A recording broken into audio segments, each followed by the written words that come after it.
I knew something was wrong the second I saw the bleach bottle tucked behind the hedge by my back fence. It wasn't mine, I don't even use bleach.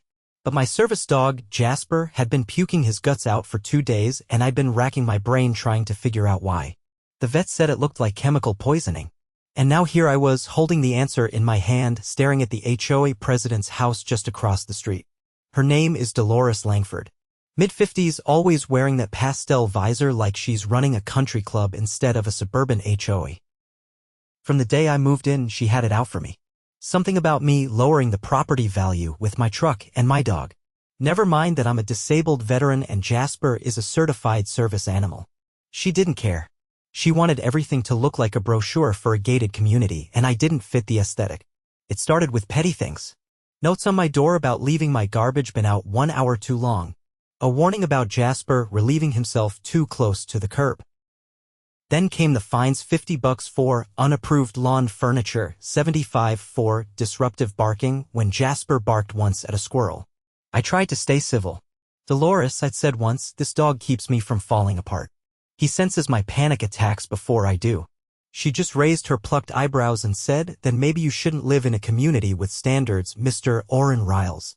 I should have seen it coming. A week before the Bleach incident, Jasper had started refusing to go near the side gate. He'd plant his feet, hackles raised, and whine until I coaxed him back inside. I thought maybe a raccoon had passed through or something. Then the vomiting started.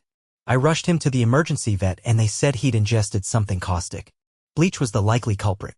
I didn't want to believe it. I really didn't. But I went home and something just didn't sit right. The way Dolores had been watching me from her porch. The way HOA board member Ron had suddenly posted a reminder in the community newsletter about pet waste health hazards. It all added up to something rotten. That's when I found the bottle. It was a half-empty jug of industrial-grade bleach, tucked just barely out of sight near where Jasper usually sniffed around. The cap was off. The grass around it looked dead. My heart dropped. I took photos. I put on gloves and bagged it up. And then I got to work setting up cameras. I didn't just throw up one little ring cam and call it a day. I went full tactical motion sensors, night vision, hidden trail cams tucked in my hedges and under my porch. I covered every angle of my yard, especially near the gate. And I waited.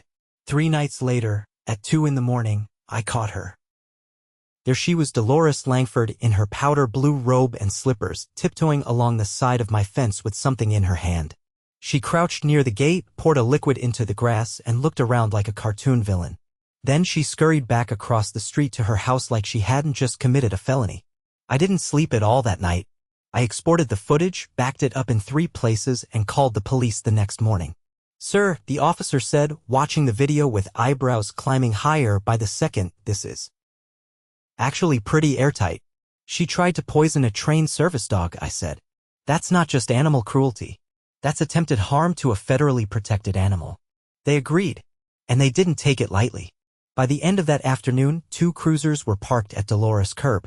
I watched from my porch as she came out in a matching tracksuit, arms crossed like she was being inconvenienced. That smug look vanished the second they showed her the footage. I couldn't hear what was said, but I saw her face twist into something nasty, a mix of rage and disbelief. They cuffed her right there on her manicured lawn. Other neighbors started coming out, whispering and pointing. Dolores shouted something about being framed and property values, but nobody was buying it. The officers led her into the cruiser, and just like that, the queen of the HOA was gone. I thought that would be the end of it. But oh, it was just the beginning. 3 days after Dolores Langford was arrested, a certified letter arrived at my door bearing the logo of the Fairgrove Lakeside Homeowners Association. I didn't even have to open it to guess what it was. The envelope had that smug professionalism that practically screamed retaliation, the kind of thing people who make threats in fountain pen love to send. Inside was a formal notice signed by Acting President Ron Whitmer. It claimed I had violated Section 14B of the Community Conduct Code by engaging in surveillance activity that infringes on the privacy of adjacent homeowners. There was also a fine, a ludicrous one. Over $1,300. Due in 10 days? I laughed, but it wasn't the kind that reaches your eyes.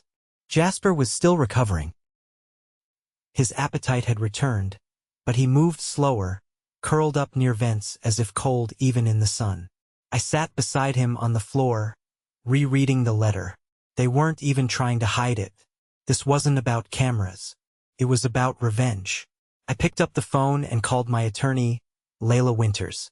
We'd served together in Iraq. She was jag and sharp enough to make a shark flinch. After I gave her the rundown, she said 2 words, "Let's escalate."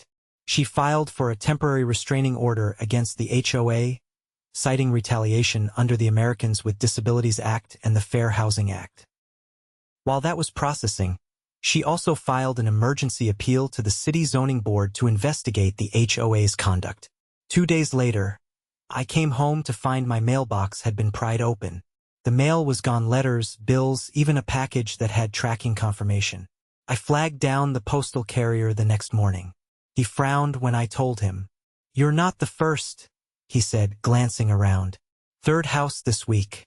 All on this street." He was required by law to report it. I asked him to file a report and made sure he included that the victims were all on my side of the street, the side facing Dolores's house. That night, I checked the footage. At 2:45 a.m., a hooded figure crept up my driveway and used a screwdriver to pop open the mailbox. They moved with practiced speed, then disappeared down the sidewalk. But they made one mistake: they wore the same neon green running shoes Ron Whitmer jogged in every morning. I forwarded the footage to the postal inspector's office, and Layla submitted it to the city's civil litigation team. Mail theft is a federal offense. Add that to the growing list. The next morning, I noticed something new planted in Dolores's yard: a wooden sign that read, "Beware of false accusations. Let the truth come out." I walked Jasper past it slowly, letting the leash drag while he sniffed their hedge. Ron stood out front, arms folded, watching me like I'd just insulted his mother. "You've got a lot of nerve walking that mud around here," he said. I stopped and looked at him without blinking. "You're standing in front of a house where a felony was committed. You want to talk about nerve? She's innocent. This is all performative. You're exploiting your veteran status to bully a neighborhood. You should be careful, Ron. Projection is a dangerous thing when cameras are rolling." He stepped forward, glaring. "You think you can turn everyone against us? This community was fine before you moved in. I don't need to turn anyone. You're doing that yourself." That night, I received an email from someone I didn't recognize: Marta Clevens. The subject line read, "They did this to my son, too." I hesitated for a moment, then opened it. Inside was a scanned copy of a veterinarian's report dated 6 months earlier. Her teenage son's therapy dog, a border collie named Pepper, had died suddenly of organ failure. The vet suspected poisoning but couldn't prove it. The incident had occurred just weeks after Marta had opposed a proposed HOA fee hike at a board meeting. She wrote that Dolores had pulled her aside afterward and told her, "If you make noise, things tend to get messy." I forwarded the message to Layla and asked Marta if she'd be willing to talk to the authorities. She agreed. By the end of that week, the local prosecutor's office had opened an official investigation into the HOA's conduct. It wasn't just about Jasper anymore. There were now 3 other pet poisoning cases under review, all suspicious, all involving households that had challenged HOA decisions. The next community board meeting was scheduled for Thursday night at the Fairgrove Lakeside Recreation Hall. I decided to attend. When I walked in, the room got quiet. Some people nodded at me. Others kept their eyes down. Ron sat at the head table, flanked by 2 other board members, Carol Center and Mark Patel. There was a 4th seat empty where Dolores used to preside like a monarch. Ron cleared his throat. "Meeting will now come to order. Before we begin, I'd like to address the smear campaign being levied against this board by certain residents." I raised my hand. He ignored it. "It's unfortunate," he continued, "that personal grievances have turned into public harassment. The board will respond through official legal channels. In the meantime, we ask for civility." I stood, even though he hadn't called on me. "You're under investigation for animal cruelty, mail theft, and retaliation. You don't get to ask for civility." He leaned forward. "This forum is not for personal attacks." "Then maybe it's time to change the forum." From the back of the room, Marta stood. "I'd like to make a motion to form an independent oversight committee. One not staffed by board members." Another woman stood, Danielle from 3 houses down. Then a man from the cul-de-sac. One by one, people rose. Ron slammed his gavel. "This is not authorized procedure." Mark Patel turned to him, whispering something with urgency. Carol looked like she'd rather be anywhere else. Marta ignored the gavel. We've already collected 53 signatures. That's enough to call a special election under the bylaws. Someone in the crowd shouted, "We want to vote." The room exploded. People who'd never spoken at meetings were now demanding transparency. Others brought up fines that had mysteriously appeared after disputes. One man held up a series of letters with identical phrasing, all signed by Dolores. Ron shouted over the noise, "This is a hostile takeover." I replied calmly, "No, Ron, this is accountability."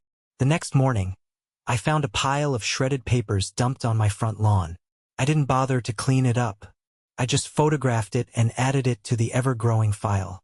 Layla sent a formal demand to the HOA's insurance provider, warning them of impending litigation.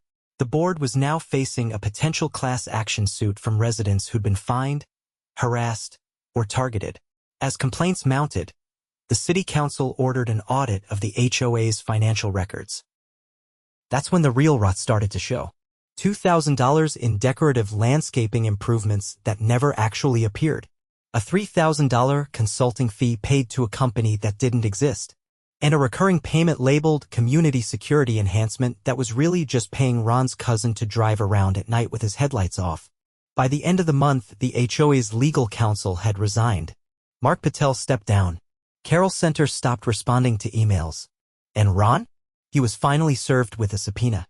Meanwhile, Dolores was still awaiting trial. Her attorney tried to argue that the footage was inconclusive, but the forensic lab confirmed the chemical traces in her soil matched the contents of the bottle. Combined with the vet's report, the ADA complaints, and Marta's statement, the prosecution was building a case that stretched far beyond just one incident. As for me, I replaced my mailbox with a reinforced steel one. Jasper's energy was coming back. He'd started watching the porch again, tail wagging like he used to. One night, as we sat outside, a neighbor I barely knew walked up with a casserole dish. "I just wanted to say thank you," she said. None of us knew how deep it went. "You made us see it?" I didn't say anything for a while. Then I looked down at Jasper and said he saw it first. The county prosecutor called me in for a deposition 2 weeks after the last community meeting. The moment I stepped into that stiff, fluorescent-lit room with its scuffed table and 3 ring binders stacked like bricks, I knew things were moving faster than anyone on that HOA board had expected. Jasper lay quietly by my feet the whole time, his ears flicking only when someone new entered the room. Detective Morales sat across from me, flipping through a file thick enough to choke a paper shredder. She was methodical, pausing occasionally to underline something or make a note. The prosecutor, a sharp-eyed woman named Denise Kellerman, leaned in when I handed over the external hard drive with my surveillance footage. She didn't say much at first. Just watched. When the clip played, the one where Dolores poured liquid into the grass like she was watering weeds, Denise exhaled sharply through her nose and finally looked up. "That enough for a felony, or do you need her to wave at the camera while doing it?" I asked. Morales looked at Kellerman. "It's not just animal cruelty anymore. We've got a pattern." Kellerman nodded. "We're building a conspiracy case. Coordinated harassment, property tampering, and retaliation. She was acting as an officer of the HOA when she did this. That makes it abuse of authority." I raised an eyebrow. "That carry weight?" She weaponized her position. "That means enhanced sentencing recommendations," Denise said. "And if we can prove she used HOA funds to cover her tracks?" "That's financial fraud." That was the first I'd heard of financial fraud. I leaned forward. "What did you find?" Morales pulled a photo from the folder. It showed a receipt handwritten, dated 6 months earlier, listing a payment of $2,200 for pest control and perimeter treatment, signed by Dolores. The vendor name was just initials, MPS. "There's no pest control company by that name anywhere in state," Morales said. "We traced the bank account where the check was deposited. Belongs to her nephew. Doesn't operate a business. Never has." I didn't say anything. My mind was racing too fast. "She funneled HOA funds to family," I muttered, "under fake invoices. Multiple times," Kellerman added. "We've got 5 checks so far totaling over $15,000. That's felony embezzlement. That changed the game. I thought this was about power and pettiness. Turns out it was also about money." The next week was a blur of subpoenas, interviews, and depositions. The city's internal audit team uncovered that the HOA's reserve account was missing nearly 30% of its expected balance. Payments listed as infrastructure consulting, legal retainer, and community engagement had no paper trail beyond the checks themselves. The HOA's own treasurer, who had resigned the previous year under personal reasons, came forward to admit he'd been threatened with defamation lawsuits if he spoke out. It was unraveling fast. Ron tried to hold an emergency board meeting to reassert control. He called it a clarification session and posted flyers around the neighborhood. Only 7 people showed up. 5 of them were there to document the event for evidence. The other 2 were Dolores's friends, who spent most of the time rearranging their folding chairs and asking when the refreshments would be served. I didn't attend. I didn't need to. The real fireworks came the next morning. A team from the district attorney's office arrived with search warrants. They went through Dolores's house like a fine-tooth comb, escorted her husband out in his slippers, and hauled out boxes of documents, hard drives, and even a safe. By afternoon, the news vans had rolled in. Channel 4's van parked across from my driveway while a reporter did a live shot in front of the Langfords' yard. I stood just inside my screen door with Jasper, watching the chaos unfold. Dolores sat in the back of a cruiser again, this time not yelling, just staring straight ahead like she was trying to blink her way out of a nightmare. The next day, I got a call from Marta. They found something in her garage, she said. A box marked HOA correspondence. Inside were dozens of letters she'd written and received over the years, many from board members, including Ron. One letter in particular stood out.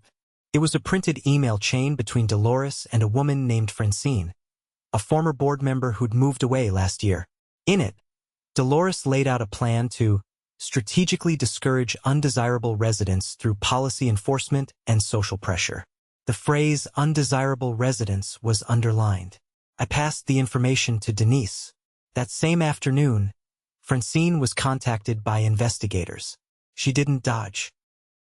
Instead, she provided even more damning material: minutes from off-the-record meetings, expense reports that never made it into official filings, and recordings of Dolores stating outright that she wanted veterans, renters, and low-income families out before they dragged the neighborhood down. It wasn't just a vendetta against me. It was a systemic, coordinated effort that had gone on for years. I started getting visits from people I barely knew. An elderly couple from the next block came by with a folder full of letters they'd received: warnings, fines, notices that their paint color didn't match the community tone. A single mother from the south end of the neighborhood showed me a bill for a noise violation issued while she was in the hospital giving birth. None of them had ever pushed back. Until now. The class action lawsuit grew to include 24 households. At the next city council meeting, the mayor herself addressed the situation directly. The Fairgrove Lakeside HOA has violated the trust of its residents, misused funds, and, in some cases, endangered lives. We are working with the state attorney general to freeze their accounts and prepare for a full restructuring of the organization. Ron resigned the next day. He didn't hold a press conference. Didn't post a farewell. Just packed his shed, loaded up his Range Rover, and vanished before dawn. Someone found a shredded HOA handbook in his trash can. The interim board was formed a week later. Marta was voted in as president. Danielle took over finances. A retired judge on our street volunteered to review the bylaws for legality and ethics. I declined to run for a seat, but I agreed to help consult, especially with ADA compliance. One evening, I was sitting on the porch when Kellerman called. "We just got the indictment finalized," she said. 32 charges. Dolores is looking at serious time. Wire fraud alone carries up to 20 years. I didn't say anything for a moment. Jasper nudged his head under my hand. "She's also being charged with hate-based harassment under a new state statute," Kellerman added. "We're making an example out of this." "Good," I said. "She earned it." "Oh, and one more thing," she said. The judge ruled the Bleach incident as an act of targeted violence against a protected individual. That's federal territory now. That landed harder than I expected. I'd wanted justice. I hadn't expected it to reach this far. But it felt right. Not just for me. For every quiet neighbor who'd been made to feel small behind their picket fence. The following weekend, the neighborhood held a block party. No one said it was a celebration, but you could feel it. Kids rode scooters down the middle of the street. Music played from open garage doors. Marta grilled burgers while Danielle handed out homemade lemonade. Someone brought a cake that said "Welcome Back Fairgrove" in bright blue icing. I didn't speak much. Just watched. Jasper lay at my feet, belly full, tail thumping against the porch step. He didn't flinch at the sound of laughter anymore. He kept one eye on the yard, one ear on the crowd. Like always. And for the first time in a long while, I didn't feel like I had to watch my back.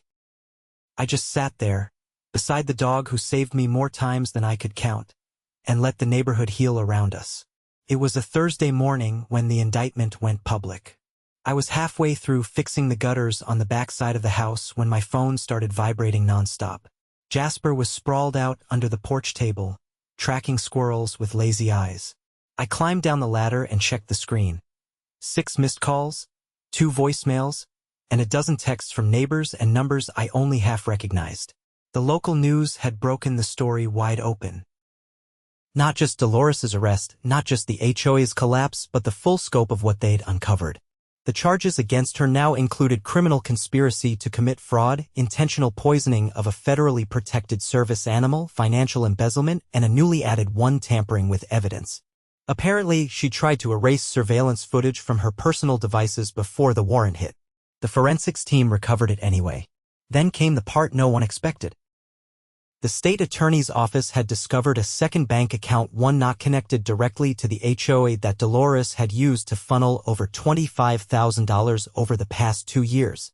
That account had been funded by a series of illegal fines charged to homeowners that were never officially recorded. She'd been taking cash payments, mostly from elderly residents who didn't know any better, and depositing them into what she labeled Community Improvement Trust Fund. There was no trust, and no improvements.